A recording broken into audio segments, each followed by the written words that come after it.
Hello students, welcome to Top Scholars. Students, today we are going to discuss about an interesting topic, and that is power. So let's start with your first topic, that is power. Now student, what is exactly power?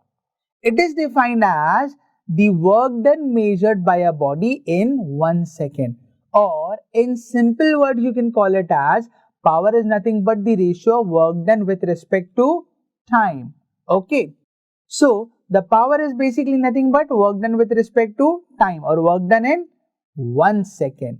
It can be given as work done upon time. Okay.